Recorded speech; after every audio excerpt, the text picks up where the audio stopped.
Hey guys, this is going to be Money Series number 2, and what I want to talk to you guys about today is the big picture. So I know that in the first video when we talked about money, um, we talked about some starter points, and we're going to add on quite a bit to those starter points. So um, part of how I understand, part of like my own personal learning is I need to see the big picture of what it's going to all look like put together and then have it broken down into sections for myself. So I love a big picture, and so what I'm going to do for you guys today is I'm going to show you the big picture of what it's going to look like. Try not to get overwhelmed with it. In fact, it's a good idea to pause the video and go get a notebook. You should take notes on this.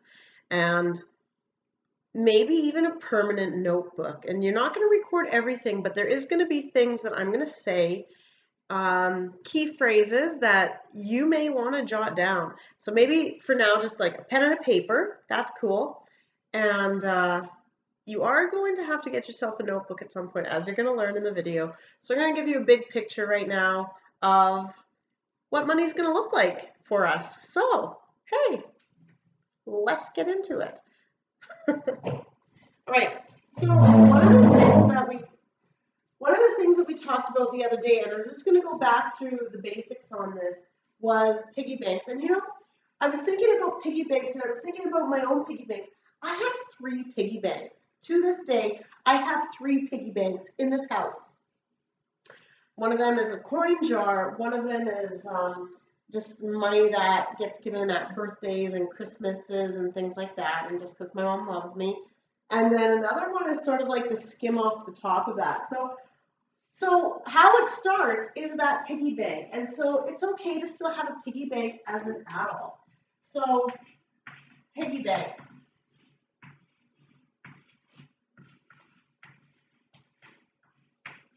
Okay? Piggy bank. Then we get an actual source of income, right?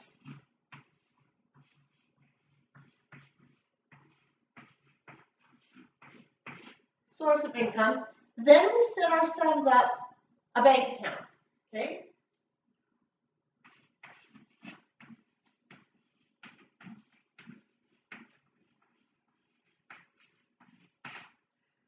From there, once we get a bank account, this is where I didn't say it in the last video, but we need to get a notebook. So you're gonna need a notebook.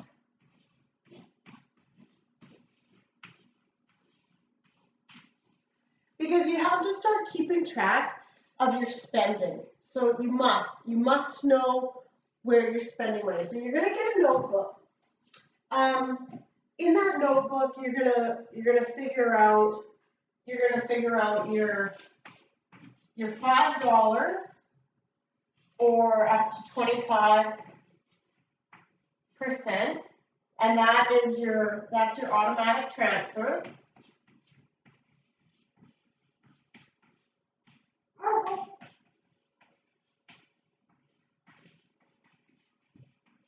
You hear the dog barking? She wants a hot dog.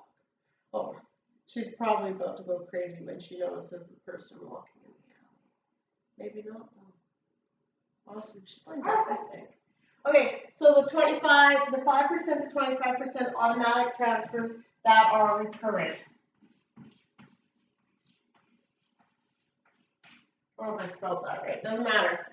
All right, we're not trying to be perfect here. We're just trying to get a sense of the big picture.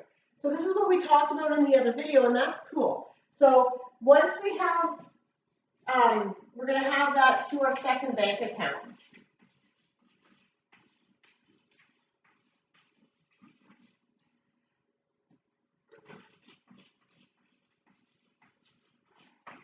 Now, from there, you're going to have a couple other accounts. If you're 18 years of age or older, my children, then you're going to have a couple other accounts. Now, they're called different things in different countries. In Canada, it's an RRSP, which is a registered retirement savings account. So if you're paying taxes, then you can lower your taxes by contributing to your RRSP every year. And after you've paid taxes, you can also have a tax-free savings account, or a TFSA. In the United States, these are called 401ks and Roth IRAs. Okay, so just different countries call them different things. For us, we're going to call them these because this is where we live for now. But I'll write down the other ones just in case some of you kids move to the States. So a Roth IRA or 401k. All right, so you're going to find out about some of these things. So you are going to be getting these accounts, okay? Both of them. Like you're going to have each. So you're going to have 2 bank accounts, you're going to have an RRSP, you're going to have a tax-free savings account. Now, there's a limit to how much contribution can go in each of these. Like this one, there's a specific limit depending on what year it is, so that's something that you need to know. And this one, your tax benefits caps out at a certain amount, so that's something that you're going to want to talk to your accountant about. Now, one of the other things that you really need to do is you're going to have something like, I'll just put it up here, but it's, and you guys have heard me say this before, but $5,000 is the new zero.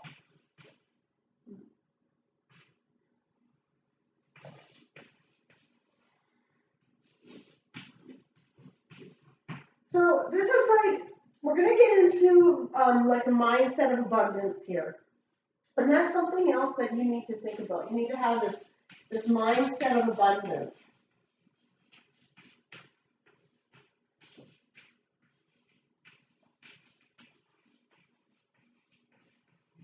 Where you have to think of money as a creature, as a being, and you want money to love you. When money comes to you, it knows it's going to grow, it's going to expand. So you have to have this mindset of abundance where money comes to me easily. Money is like, there's so much money in the world. Think of all the trillions and trillions of dollars out there. Money loves me, money is going to come to me, money is flowing to me. Just have this mindset of abundance. The world will provide for me. I'm always going to receive what I need. You must start thinking like this. You need to throw away the phrases that say, that's too expensive, I can't afford that. Like, shut those phrases out of your head. No more. You need to think, money loves me. Money grows when it comes to me. Money wants to be with me. Money is my friend. Money, so mindset of abundance, that's going to be really, really, really important. Now, in this notebook, so you're gonna keep track of some things like, basically what I do is I put the month. This is all one page for the month, and I write the year down, and you think, oh, I don't need to write the year down. No, you do, because 10 years later, you're going to be like, oh, wow, what year was that? I have no idea. Oh, good thing I wrote it down.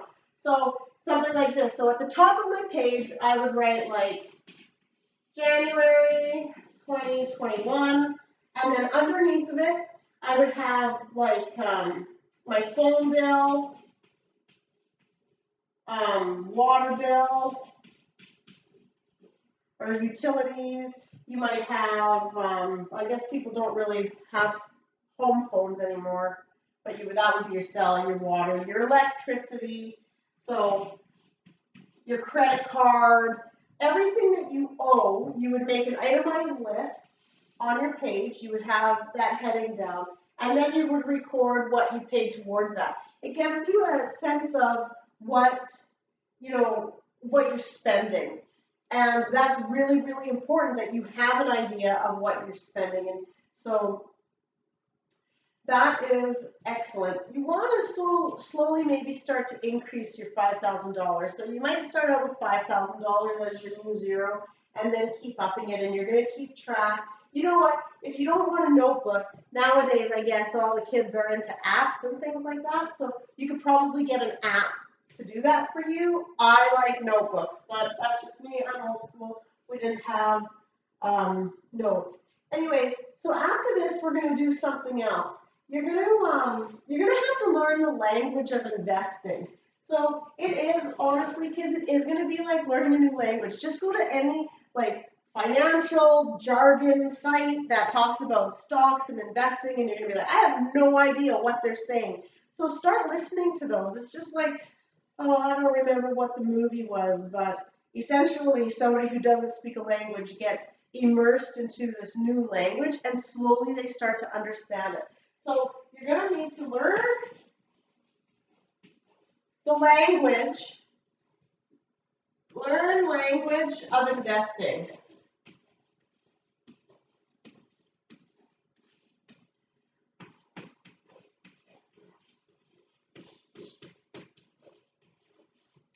So that's really important. And you start learning the language of investing, like I said, by listening to the talking heads talk about stuff. And it doesn't matter what they're saying, just that you start to hear. There's a website called Investopedia. You guys go look up the stuff that you don't understand.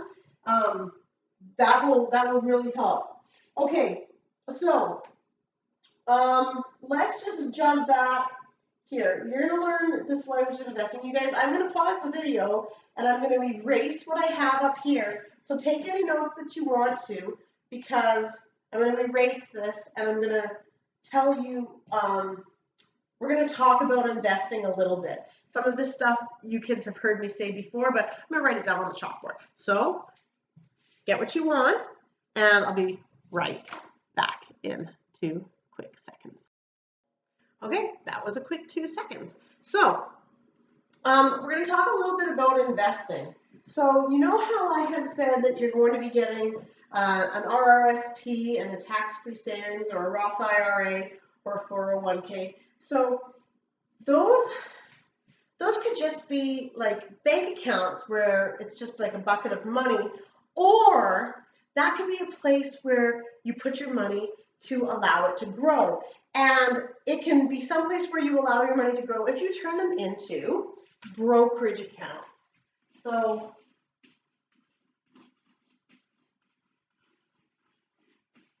brokerage accounts. What that means is that your tax-free savings account,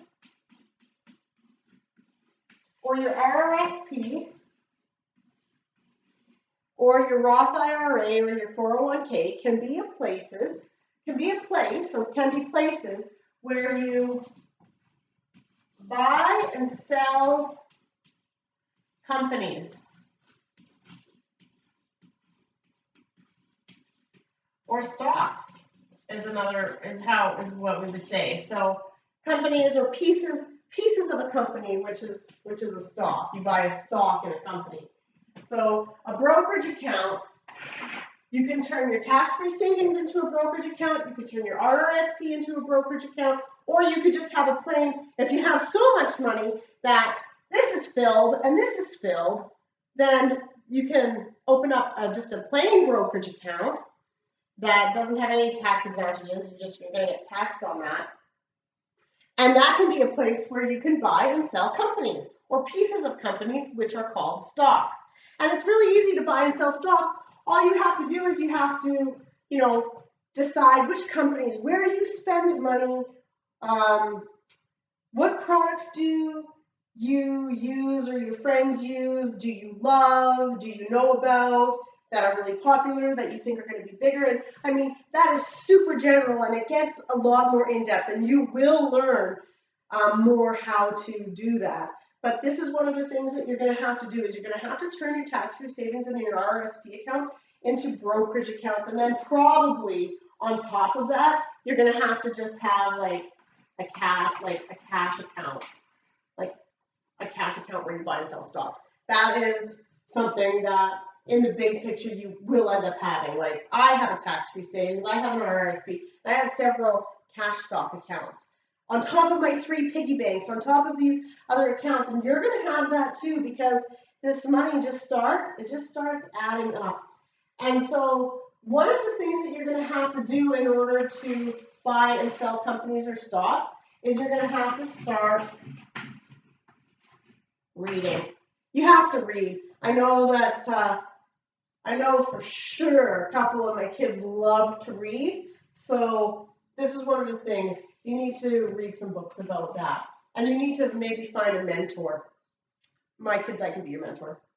But I can also point you in the direction of some of my own mentors who have been super, they've just taken me to the next level. Okay, so you're gonna read a lot of things, and you're gonna think that you're on top of the world, and this is sort of like how it's gonna happen. This is gonna be you when you start out. Yeah, okay. There.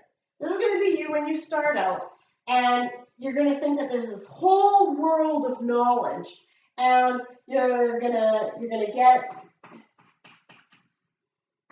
get this knowledge, your tax-free savings account, your RRSP, your 5,000 is the new zero. You're gonna be reading.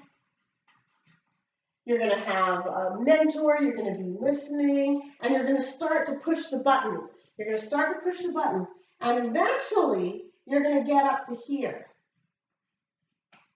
You're going to get up to here where you're like, oh man, all these things are beneath me now. I've understood all these things. That's awesome. There's not much more for me to learn. And then you're going to take it to the next level, and you're going to peek your head above this dome. Your head's going to come up to the top of the dome, and you're going to think, oh my gosh, look at the world. And the world is like this huge world, and you're going to see that there's this massive world around you. And that's what's going to happen when you learn about the option market, when you learn how to trade options.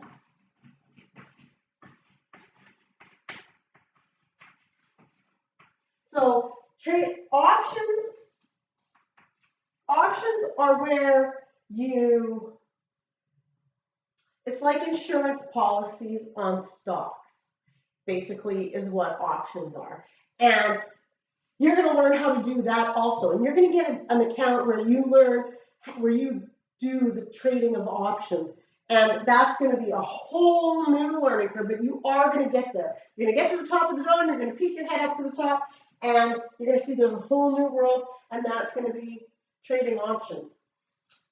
So that's almost all I have to say about sort of the big picture. And then the only other couple things that I want to tell you guys is that when it comes to stockpiling stuff in your house, I want you to remember this. If you're thinking of buying something, or you're thinking I can't get rid of something, I want you to remember these 3 things. You have to love it. You have to need it. Or it has to make you money.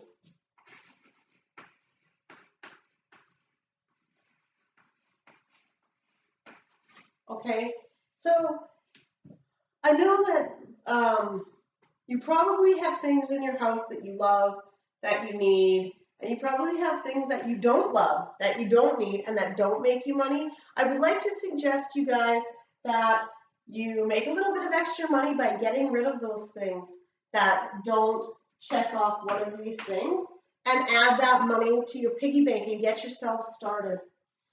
And the last thing that I'm going to say in the general picture, especially about your notebook, is that in your notebook, when you're looking at your bills and you're considering, or when you're in the process of choosing providers for your energy, for your phone, for things like that, for your bank, even there, I want you guys to consider that these are companies who you are the customer, and a lot of these companies will give you perks for choosing them. You've heard of it lots, where the TV company or the phone company will give you a brand new computer if you're a brand new customer and sign up. So a lot of these companies have perks and rewards, And that can go a long way to keeping yourself above the 5,000 if you cash in on some of those. Make the companies that you use pay you. I mean, you're a customer and they need you. And so just keep that in mind. What companies are you giving money to on a daily basis where you could be getting perks and rewards? Just this morning, I redeemed 100 points from a company that I use all the time, and they gave me a $100 Amazon gift card, which was great because then I bought myself something that I really, really, really, really, really am going to love during the summer out of my debt. And so just keep that in mind. That's another way to keep your money down. And so that's about all I have to say about money and the huge picture of money that you guys are going to be looking at. And we're going to go into depth a lot more on a lot of these things, so don't feel overwhelmed. But I just want you to have a greater understanding of the big picture of how your money is going to look. And everybody has a lot of these things. So anyways, that's about all that I have to say about that. You guys, as always, Mom loves you. I think you guys are brilliant. I think you're amazing. You guys are going to be fantastic with your money. We're going to go on this journey together as a family. It's going to be awesome. If you have any questions, you guys know my phone number. And yeah, just go get it, kids. I think you're going to be awesome. And I think you're brilliant. And I think you're amazing. And I think that you make amazing choices already. And Mom would say, I love you. Have a great day. Bye.